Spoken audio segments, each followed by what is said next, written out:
Hola gente, ¿cómo están? Bienvenidos a la primera clase de inglés. Muchas gracias a Natalia Ríos, quien recomendó hacer este tema, y es el de los phrasal verbs. Pero el día de hoy he decidido no solamente explicar qué es un phrasal verb y cuál es su uso, sino también voy a explicar cuál es la diferencia entre un phrasal verb, idioms y slangs, en inglés por supuesto. Entonces, primero vamos a ver qué son los phrasal verbs. Los phrasal verbs o verbos frasales en español están formados por un verbo y una partícula. Esa partícula puede ser un adverbio o una preposición, o en muchas ocasiones pueden estar juntos. Verbo más adverbio y preposición. Todo ese conjunto forma un solo verbo, al que llamamos phrasal verb, verbo frasal. Si bien es cierto, este es un tema que comenzamos a aprender desde los comienzos de nuestro aprendizaje del idioma, como por ejemplo con los phrasal verbs get up o wake up. Existen cientos de estos y la mayoría no va a ser deducible. Es decir, hay ciertos phrasal verbs, como wake up, que podemos deducir el significado. Wake, despertar, up, arriba. Literalmente nos dice el significado, despertar. Pero la mayoría de estos phrasal verbs no van a ser deducibles. Por ende, tenemos que aprender el significado de estos. Vamos con un poco más de teoría sobre los phrasal verbs. Los phrasal verbs se dividen en dos tipos: separable and inseparable phrasal verbs. Separables y no separables. Que como su nombre mismo los dice, los separables vas a poder ponerle un objeto en medio, por ende se va a separar el verbo, más no va a cambiar el significado. El significado sigue siendo el mismo. Y los no separables no vas a poder poner nada en medio. Todo lo que pongas, todo objeto directo, va a ir siempre después del verbo frasal. Vamos primero con los separables, the separable phrasal verbs. Como por ejemplo uno de ellos, el phrasal verb pick up, que significa juntar o recoger. Pick up. Tomemos como ejemplo esta primera oración. I pick up my son from school. Yo recojo a mi hijo del colegio o de la escuela. Vemos que tenemos nuestro phrasal verb pick up. Y después tenemos nuestro objeto directo, mi hijo. ¿A quién recojo? A mi hijo. Ok. Es una oración normal. Todo bien hasta ahora. Pero recordemos que este phrasal verb es un verbo separable. Por ende, podemos poner nuestro objeto en medio. No hay problema. Podemos separar este phrasal verb. ¿Cómo vamos a hacer en el segundo ejemplo? Podremos también decir I pick my son up from school. He puesto mi objeto en medio de mi phrasal verb. I pick my son up from school. Ahora, ¿qué pasa si yo no quiero decir my son, mi hijo, pero quiero reemplazar mi hijo por un pronombre? Como es masculino, lo reemplazo por el pronombre objeto him. Y tenemos la oración I pick him up from school. Nuestro objeto sigue en medio de nuestro phrasal verb. Lo que también se puede hacer. No importa si es sustantivo, nombre propio, o si es un pronombre. Todo puede ir en medio, siempre y cuando sea este un separable phrasal verb. Siempre y cuando sea este un verbo frasal separable. Puedes separarlo o puedes poner tu objeto al final. Pero hay una excepción. Si es que tú eliges poner un pronombre objeto, como him, por ejemplo, este siempre va a ponerse en medio del phrasal verb. Este siempre va a separar al phrasal verb. No lo vas a poder poner al final. Por ende, si tenemos el ejemplo I pick up him from school, nuestro verbo, nuestro phrasal verb y nuestro objeto directo, esto estaría mal.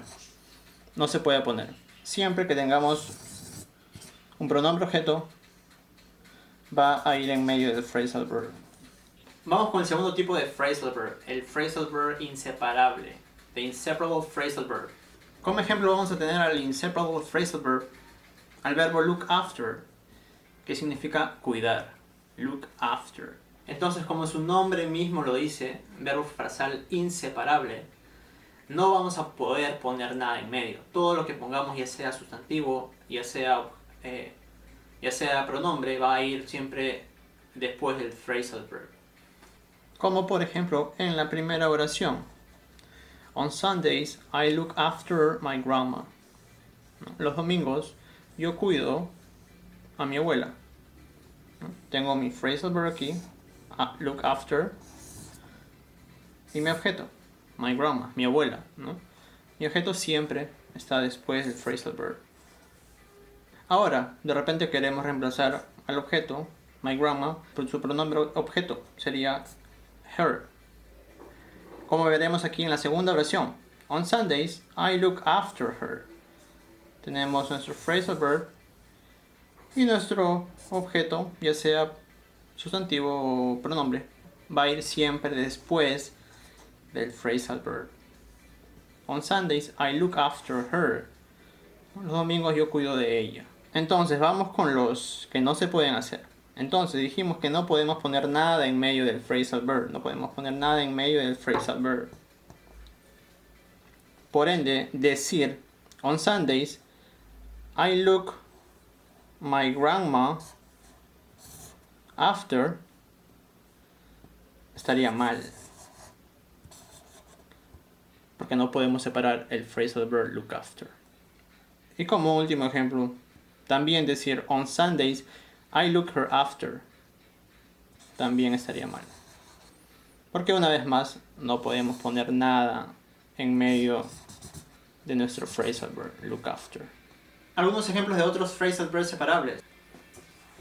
Look up, put off, clean up o give back. Algunos ejemplos de phrasal verb inseparables. Get on, run out of, run into, get along with, put up with. Si bien es cierto, los phrasal verbs es algo que nos va a acompañar probablemente hasta después que terminemos nuestro proceso de aprendizaje del inglés, estos resultan verdaderamente importantes puesto que nos va a ayudar a sonar más idiomáticos. O sea, nos va a ayudar a sonar más como un hablante nativo del inglés. Ellos usan muchos phrasal verbs. Y por ende, si nosotros aprendemos a usarlos también y lo volvemos cotidiano para nosotros, vamos a sonar más idiomáticos, vamos a sonar más nativos. Otro punto importante de aclarar sobre los phrasal verbs es que estos son informales. Entonces, si estamos redactando algún ensayo importante o de repente alguna tarea en la universidad y queremos presentársela a algún profesor después, no usemos phrasal verbs porque estos son informales. Tenemos que usar palabras más académicas en ese caso. Y como último dato es que el phrasal verb o los phrasal verbs, puede que un phrasal verb tenga diferentes 2 o 3 tipos de significado. Pero vamos a saber qué es a lo que se refiere la persona mediante el contexto. Tengan bien presente esa palabra, contexto. Siempre todo va a ir de acuerdo al contexto. Siempre va a influir en el contexto de una u otra manera. Número 2. Los modismos o idioms en inglés. Los modismos son frases las cuales no puedes saber el significado leyendo palabra por palabra o interpretando palabra por palabra. Estas frases son independientes de una zona o región. Es decir, por más que hables el mismo idioma de otra persona, probablemente esa persona te diga una frase, una oración que tú no entiendas, porque no vive en tu región y esa frase o expresión no existe en tu país o ciudad. Vamos con algunos ejemplos. Este modismo hispano probablemente se entienda en todos los países hispanohablantes. En un abrir y cerrar de ojos. Probablemente ustedes ya sepan el significado. En un abrir y cerrar de ojos. Quiere decir que algo pasa muy rápido, casi sin permitir a la persona darse cuenta de ello. Una que usamos en mi país también, un modismo peruano, es una vez a las 500. En realidad no sé si este modismo se usa en otro país, probablemente sí. Pero en Perú significa que algún acontecimiento pasa muy rara vez, casi nunca. Pero eso se puede ir poniendo más difícil si nos introducimos más en la región. Entonces personas van a decir expresiones que probablemente personas de otro lugar no comprendan. Yo como peruano puedo decir, fui a lotear con mis causas y terminamos en una chupeta. Probablemente muchos de ustedes no entiendan nada de esta frase, porque de repente son de Colombia, de Chile, Argentina. Pero de repente si un peruano la escucha me va a entender perfectamente porque está acostumbrado a escucharla porque vive en la región en la que yo vivo. Solo para sacarlo de las dudas, lotear significa ir a jugar un partido de fulbito, fútbol 7. Mis causas, en Perú, causas, es una manera coloquial de llamar a un amigo o amigos, causas. Y una chupeta es cuando gente se reúne para tomar cerveza u otra bebida alcohólica. Entonces estoy diciendo, fui a jugar fulbito con mis amigos y terminamos tomando alcohol. Entonces el idioma inglés no es la excepción. Ellos también tienen sus propios modismos, como por ejemplo, Under the weather. bueno, esto significa que una persona está prácticamente enfermándose o se siente muy enfermo, se siente mal. Literal sería como estar bajo el clima. Entonces, estar bajo el clima, under the weather, podrías usarlo para decir a alguien que te sientes enfermo o inclusive para dar alguna excusa para no hacer algo que no quieres hacer. Como por ejemplo, tenemos la oración I won't go out tonight. I am feeling under the weather. No voy a salir esta noche. Estoy sintiendo bajo el clima. Pero ya sabemos qué significa este modismo, que te estás sintiendo enfermo. Otra muy divertida y que me gusta mucho es let the cat out of the bag. Que literal es como dejar salir al gato fuera de la bolsa. Dejar salir al gato de la bolsa. Y bueno, este modismo inglés significa que alguna persona habla más de lo debido. De repente reveló algún secreto que no debía de hacerlo, ya sea queriendo o no queriendo. Por ejemplo, tenemos la oración Eric let the cat out of the bag, so I was fired. Eric dejó salir al gato fuera de la bolsa, por eso yo fui despedido. Pero ya sabemos que sería como Eric habló más de lo debido o contó el secreto, por eso yo fui despedido. The elephant in the room. El elefante en el cuarto, ¿qué podría esto significar? Nosotros usamos este modismo inglés cuando queremos decir que algo es demasiado obvio, para no darnos cuenta. De repente ves a tu novia o a tu novio que está teniendo molestias, de repente te responde mal o se siente un poco resentida o resentido, y obviamente tú te das cuenta porque la conoces o lo conoces y le dices, bueno, vamos a hablar de lo que es obvio. Podríamos decir, so, do you want to talk about the elephant in the room? Podremos hablar o quieres hablar de lo que obviamente pasa, obviamente sucede. Y como último, uno muy clásico, a piece of cake. Este modismo, como muchos de ustedes ya sabrán, significa que algo es muy fácil. De repente tu compañero no aprueba un examen de inglés, el cual para ti fue sumamente fácil y de repente para muchos otros de tus compañeros el examen fue sumamente fácil, pero tu compañero no lo aprobó. Entonces tú le dices, oye, ¿cómo no aprobaste si el examen estuvo muy fácil? El examen is a piece of cake, o it was a piece of cake, ¿no? Dependiendo del tiempo en que lo quieras decir. Un pedazo de pastel. Y bueno, como dato sobre los modismos, hay modismos que necesitan, mejor dicho, estar dentro de una oración para ser entendidos. Pero hay otros que son independientes y no generalmente necesitan estar dentro de una oración, pero la puedes decir como una expresión. Como el ejemplo del último modismo, a piece of cake. It's a piece of cake. Simplemente puedes decirlo así, como una expresión. Vamos con los slangs o jergas en español. Pero slangs son palabras que se reemplazan por otras más informales. Los slangs son palabras que generalmente las usarían la gente joven. Tomemos como ejemplo el billete de $1. En un inglés normal podríamos decir a dollar, pero podríamos reemplazar dólar por una jerga. Lo que en inglés podemos también decir como jerga, o sea como un slang, a buck. Así como este, Hay muchas otras jergas, como por ejemplo, to be down.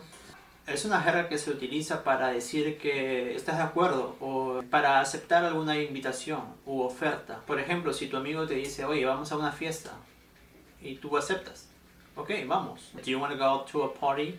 And you say, ok, I'm down. Entonces es como una forma de aceptar o decir que está bien, que te gusta la idea y que aceptas. Y Feeling blue. Sintiéndose azul. literal, pero feeling blue tiene más el sentido de sentir tristeza.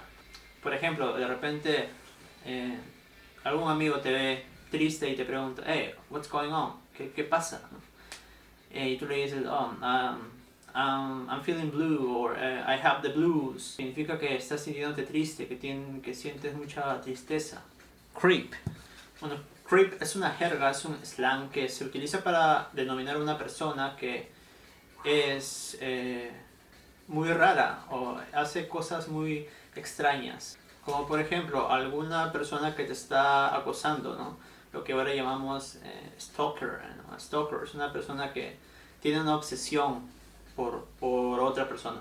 Hey, that man is watching my Instagram so many times, so I think he's kind of a creep, ¿no? Él es muy extraño, muy raro, ¿no? To hang out.